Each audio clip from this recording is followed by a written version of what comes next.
Pria ini adalah Li An-Kuan, seorang mas ojek. Bahasa kerennya yaitu ojol pengantar makanan yang sangat gigih. Li An-Kuan adalah pria yang suka menolong. Tentu sangat menyayangi keluarganya. Walaupun demikian, dia memiliki sifat yang menurut banyak orang kurang baik, yaitu suka usil masalah orang lain. Di siang hari, saat mengantarkan makanan, Li An-Kuan melihat keributan. Setelah dia dekati, ternyata temannya ditabrak oleh seorang pria. Awalnya Li An-Kuan ingin melerai keributan tersebut, tetapi dia tersulut emosi, hingga akhirnya pria itu dia tonjok. Dan perkelahian pun tidak terhindarkan. Perkelahian mereka begitu sengit, hingga baju lengan kanan Li An-Kuan sobek, dan burung paman lepas akibat sangkarnya rusak karena perkelahian hebat itu. Karena burungnya lepas, paman pemilik toko menendang Li An-Kuan yang sedang berkelahi, agar segera menghentikan tindakannya itu. Di lain tempat, istri Li An-Kuan, yaitu Li Tung berkali-kali menghubungi dia, tetapi tidak kunjung diangkat. Padahal mereka berjanji untuk menemani Duo, anak sematawayangnya, untuk periksa ke dokter. Karena perkelahian gak kunjung berakhir, polisi pun datang. Li An-Kuan pria sang penabrak, Jidai dan teman Li An-Kuan dibawa ke kantor polisi. Di sisi lain, saat di rumah sakit, Duo sedang diperiksa oleh dokter. Liu Ping mengatakan bahwa akhir-akhir ini Duo sering sekali terbatuk. Dokter menghela nafas dan mengatakan bahwa Duo mengidap penyakit anomali vena paru balik parsial.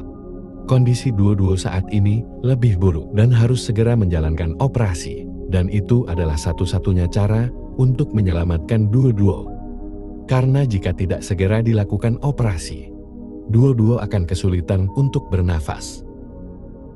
Di kantor polisi, paman meminta uang kerugian atas sangkar dan burungnya yang terbang. Polisi meminta Jadai dan pria penabrak keluar terlebih dahulu. Polisi pun menyarankan untuk berdamai saja, karena jika penabrak tersebut mengajukan visum, maka hukuman akan menjadi berat. Dan Li An-Kuan akan mendapatkan catatan kriminal yang mengakibatkannya kesulitan dalam mencari pekerjaan. Yang sangat menyebalkan adalah teman Li An-Kuan, yang dia tolong pada akhirnya menyalahkan Li An-Kuan karena menonjok pria penabrak. Akhirnya Li An-Kuan pun menyetujui untuk berdamai dengan memberikan uang kerugian sebesar 10.000 yuan atau sekitar 22 juta. Sesampainya di rumah, Liu Ping mengomeli Li An-Kuan karena terlalu ikut campur dengan urusan orang lain. Dia sangat kesal karena takut gak bisa mengobati Duo. Li An-Kuan hanya terdiam sampai akhirnya Duo mengajaknya bermain pesawat. Karena kesal ocehannya tidak ditanggapi oleh Li An-Kuan, akhirnya Liu Ping menghampiri Li An-Kuan. Liu Ping bilang bahwa mereka harus memiliki setidaknya 200.000 yuan atau kurang lebih 441 juta rupiah untuk melakukan operasi anaknya, dan harus dilakukan secepat mungkin. Dengan pekerjaan mereka saat ini, An-Kuan sebagai kurir makanan dan Liu Ping sebagai pengasuh, selama 3 tahun mereka bekerja pun hanya bisa mendapatkan 50.000 yuan. Dan hari ini dia menghamburkan uang untuk kompensasi akibat terlalu mencampuri urusan orang lain sebesar 10.000 yuan. Hal ini membuat Liu Ping benar-benar kesal dengan suaminya. Sedangkan perusahaan tempat suaminya kerja sedang ada masalah juga, banyak komentar buruk, dan ada keterlambatan dalam pengiriman sebanyak 239 kali dalam sebulan. Hal ini membuat bosnya yang bernama Pak Wang membuat peraturan baru untuk pegawai yang mendapatkan peringkat terakhir harus mengundurkan diri. Saat semuanya pergi, Pak Wang memanggil Li An-Kuan. Dia mendapatkan teguran dari Pak Wang karena terlalu banyak ikut campur dalam urusan orang lain. Hal ini membuat dia dikomplain oleh pelanggan. Untunglah Pak Wang dan Li An-Kuan cukup dekat, sehingga dia tak sampai dipecat. Karena kedekatan ini, Pak Wang merekomendasikan Li An-Kuan untuk naik jabatan sebagai kepala bagian tim pengantar.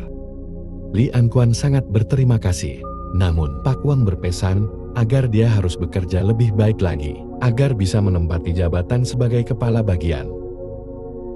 Mendengar hal itu, Lei Anquan menjadi lebih bersemangat dan dia berjanji akan melakukan pekerjaan ini dengan sebaik mungkin.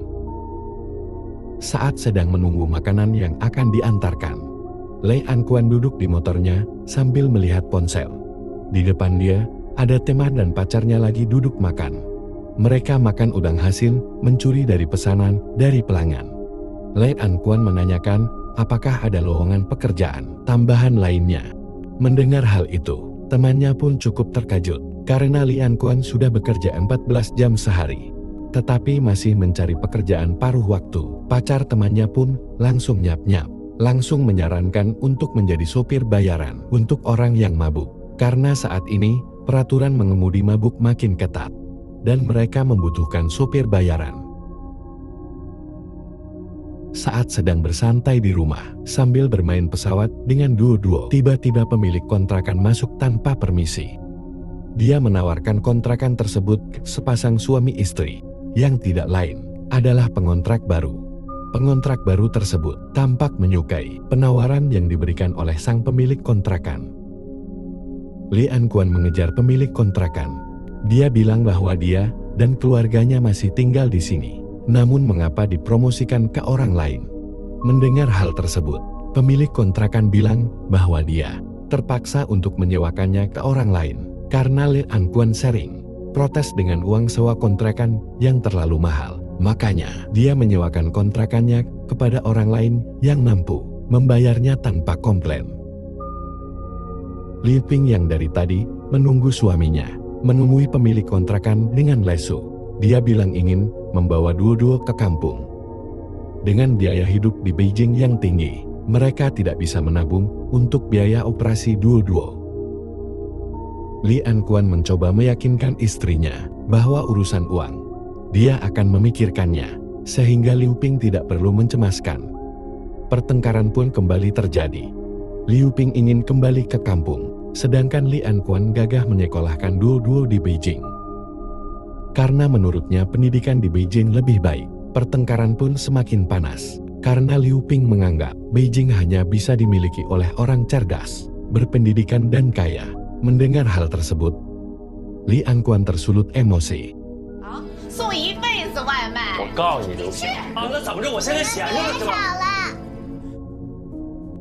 Akhirnya Liu Ping memilih untuk membawa duo-duo tinggal bersama adiknya dan meninggalkan Lei Anquan sendirian. Lei Anquan berjanji akan menjemput kembali Liu Ping dan duo-duo, tetapi hal ini tidak dihiraukan oleh istrinya.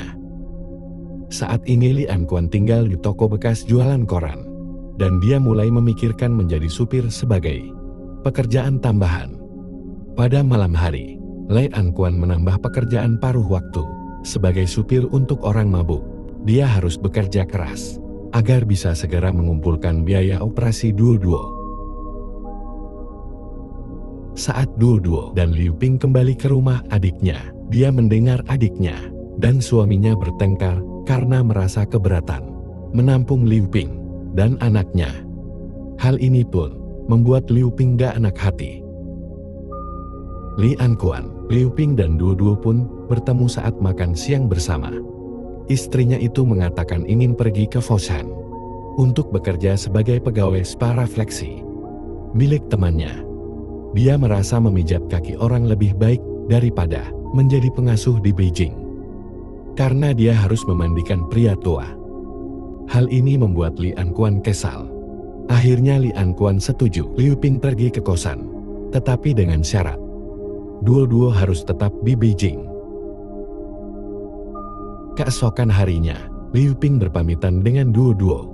Walaupun berat, hal ini harus dia lakukan agar secepatnya bisa mengumpulkan uang untuk biaya operasi duo-duo. Liu Ping pun melambaikan tangan untuk salam perpisahan sebelum dia pergi jauh, meninggalkan keluarga kecilnya. Saat ini, duo-duo tinggal bersama Lei Anquan di sebuah gubuk kecil yang dia tempati. Walaupun kecil dan terkadang bocor saat hujan deras, mereka tetap merasa bahagia karena selalu bisa bersama. Duo-duo adalah alasan untuk Lei Anquan tetap semangat bekerja. Duo-duo sangat menyayangi ayahnya, dan dia merasa ayahnya itu adalah orang yang sangat hebat. Sejak Duo Duo dan Li Anquan tinggal bersama, hari-hari Li Anquan menjadi lebih sibuk.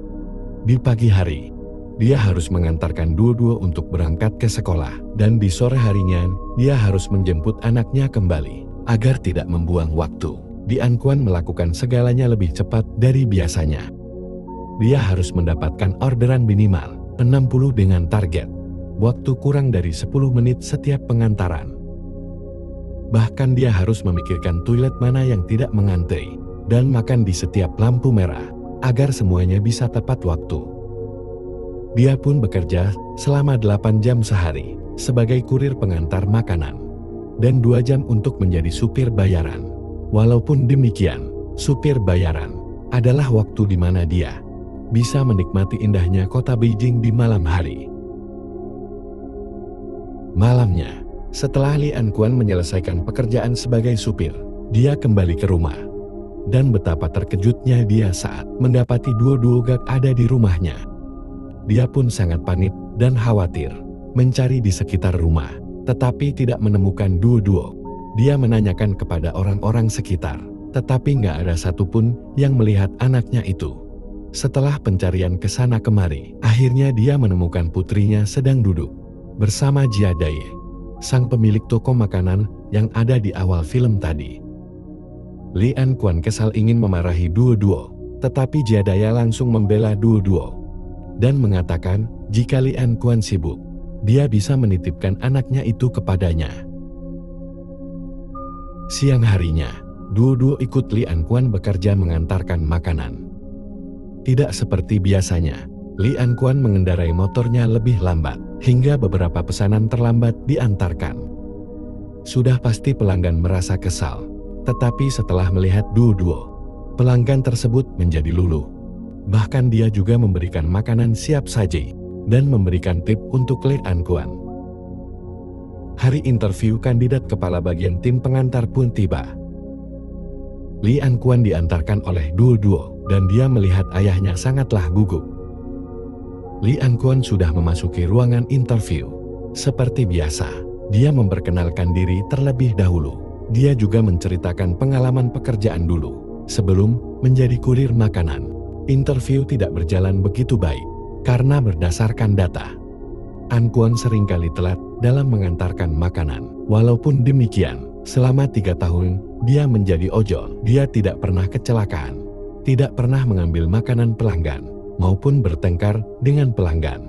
Di tengah interview, Duo Duo memasuki ruang interview karena dia ingin ke toilet. Li Anquan pun meminta maaf, dan dia menjelaskan harus membawa anaknya karena mereka hanya berdua. Hal ini membuat Pak wawancara mengetahui bahwa Li Anquan sudah pernah membawa anak itu waktu bekerja. Pewawancara tidak menyetujui hal tersebut, tetapi Li Anquan meyakinkan bahwa anaknya tidak akan mempengaruhi pekerjaan, dan tindakan yang dia lakukan tidak ada di peraturan perusahaan. Duo Duo dan Li Anquan duduk sambil memakan es krim. Melihat ayahnya murung, Duo Duo menanyakan mengenai wawancara yang dilakukan ayahnya. Apakah hasilnya baik atau tidak? Duo Duo teringat cerita tentang pemadam kebakaran yang Li Anquan ceritakan, bahwa saat Li Anquan jadi seorang pemadam kebakaran dan terjebak di salah satu gedung, dengan gigi ayahnya itu mendobrak satu persatu pintu yang ada di sana, sampai akhirnya pintu ke-11 yang dia dobrak berhasil dibuka karena petugas gedung lupa menguncinya. Dudung mencoba menyemangati ayahnya dengan berkata, seperti biasa, malam hari Li Anquan menjadi sopir bayaran. Di tengah perjalanan, Li Anquan pun melihat seorang perempuan yang dipukul oleh pacarnya. Tidak berpikir panjang, Li Anquan langsung menghentikan mobil tersebut dan gak sengaja menabrak mobil dari arah yang berlawanan. Saat mencoba menyelamatkan sang wanita, gak disangkanya bukannya berterima kasih, tetapi si wanita ini mendorong balik Li Anquan dan mengatakan mengapa Li Anquan ikut campur urusan orang. Di lain sisi, sang pemilik mobil yang tertabrak keluar dan memarahi bapak pemabuk. Bapak yang sedang mabuk itu menjelaskan bahwa dia menggunakan sopir bayaran dan sopirlah yang menabrak mobilnya. Keadaan pun menjadi rumit saat pemilik mobil yang tertabrak mendekati Li Anquan yang sedang bertengkar dengan sang wanita.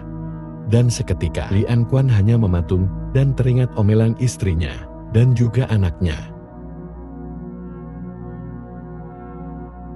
Waktu telah menunjukkan pukul 12. Anaknya pun menunggu Li Anquan menjemputnya.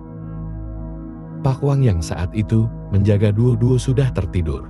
Ayahnya pun datang. Li Anquan pun bergegas membawa Duo pulang ke rumah. Sesampainya di rumah, betapa terkejutnya dia melihat rumahnya dibongkar. Dian Quan sangat kesal, tetapi dia menyadari bahwa tempat ini cepat atau lambat akan dibongkar. Duo menangis sambil memegangi mainan pesawat kesayangannya. Dia takut jika ayahnya disakiti. Malam itu Li Anquan berjalan mencari penginapan sementara untuk dirinya dan Duo. Sambil duduk di atas ranjang tempat tidur, dia mulai menghitung uang yang tersisa. Setelah dia mengeluarkan uang ganti rugi sebesar 30.000 yen atau kurang lebih 66 juta rupiah akibat mencampuri urusan orang lain. Di tengah-tengah dia menghitung, Liu Ping menghubunginya dan menanyakan mengenai uang 30.000 yuan yang ditarik dari uang tagihan untuk operasi Duo. Liu Ping kesal karena sifat suaminya yang selalu mencampuri urusan orang lain. Mendengar Liu Ping mengomel, Li Anquan pun menaruh ponselnya. Ia tidak sanggup dengan ocehan istrinya kali ini. Menyadari kesalahan yang dia lakukan bisa jadi akan membahayakan kondisi putrinya, Li Anquan pun hanya bisa menangis. Pagi harinya, Li Anquan mendapatkan pertolongan dari teman kerjanya untuk tinggal bersamanya. Li Anquan pun menawarkan untuk membayar sewa berdua, tetapi temannya menolak. Di saat bekerja, Li Anquan mendapatkan telepon dari guru Duo yang mengatakan bahwa Duo dilarikan ke rumah sakit karena sesak nafas. Li Anquan sangat terkejut dan langsung bergegas ke rumah sakit. Sesampainya di sana, guru Duo menjelaskan bahwa dia sudah melarang Duo untuk berlari dan melompat-lompat. Tetapi tiba-tiba Duo pingsan dan bibirnya mulai membiru. Dia sangat khawatir melihat putri semata wayangnya terbaring seorang diri di ranjang rumah sakit.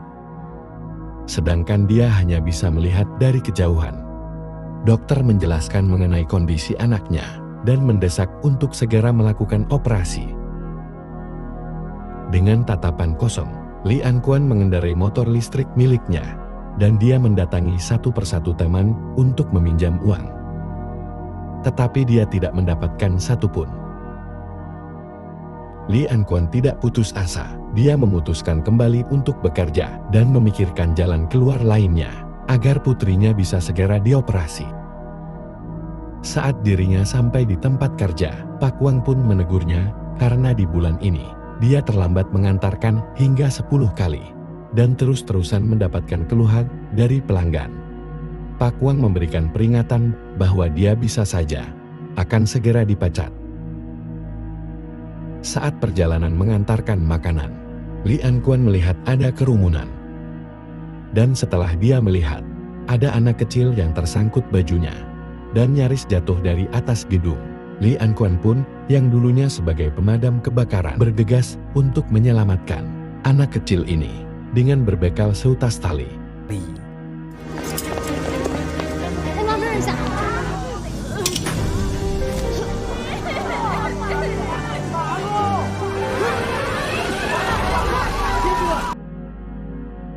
Hampir saja anak ini check out, tetapi akhirnya bisa ia selamatkan.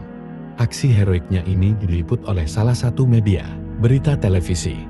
Sang reporter pun berusaha meminta wawancara dari Li Anquan, tetapi ia tolak karena dia udah telat mengantar pesanan dan tetap harus mengantarkan makanan. Li Anquan sudah mencoba menolak dengan baik hingga akhirnya Li Anquan mengantarkan makanan walaupun dia menyadari bahwa dia sangat terlambat mengantarkan pesanan tersebut. Kedua pelanggannya pun menolak makanan itu dan mereka merasa kesal. Li Anquan hanya terdiam dan duduk dengan lemas di bangku panjang. Dia menatap makanan tersebut dan sesekali mendongakkan kepalanya ke atas, melihat ke arah gedung tinggi di depannya. Walaupun demikian, dia merasa senang bisa menyelamatkan anak kecil tadi. Keesokan harinya, berita mengenai Li Anquan yang menyelamatkan anak kecil disiarkan banyak orang yang melihat berita tersebut. Hingga Li Anquan disebut sebagai pejuang Tiongkok. Berita itu selain menginformasikan mengenai anak kecil yang hampir jatuh, juga menginformasikan mengenai Li Anquan yang sedang berjuang untuk mendapatkan uang demi biaya operasi anaknya. Berita tersebut membuat orang-orang melakukan donasi untuk biaya operasi Duo. Masyarakat menyambut dengan baik donasi tersebut. Di lain tempat, Liu Ping yang sedang bekerja memijat kaki pelanggannya merasa terharu.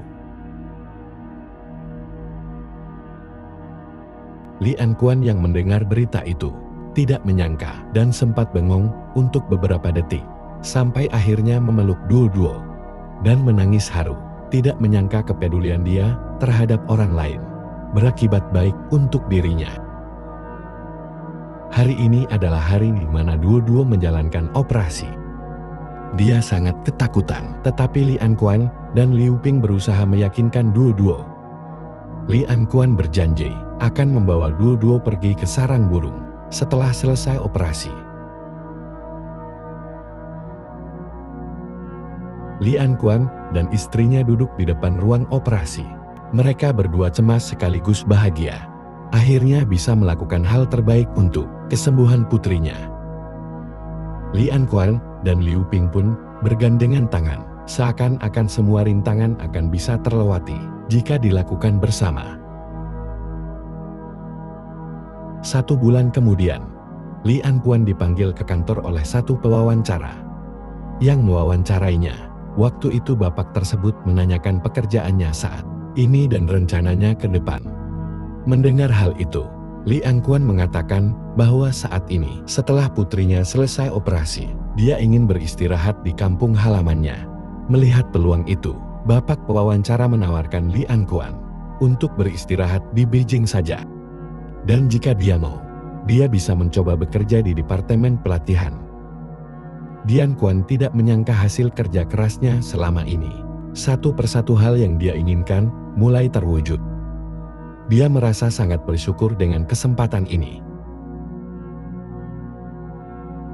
Besoknya Li Anquan, Duo dan Liu Ping menghadiri undangan penghargaan perusahaan. Dia bekerja, dan Li Anquan mendapatkan penghargaan sebagai kurir terbaik.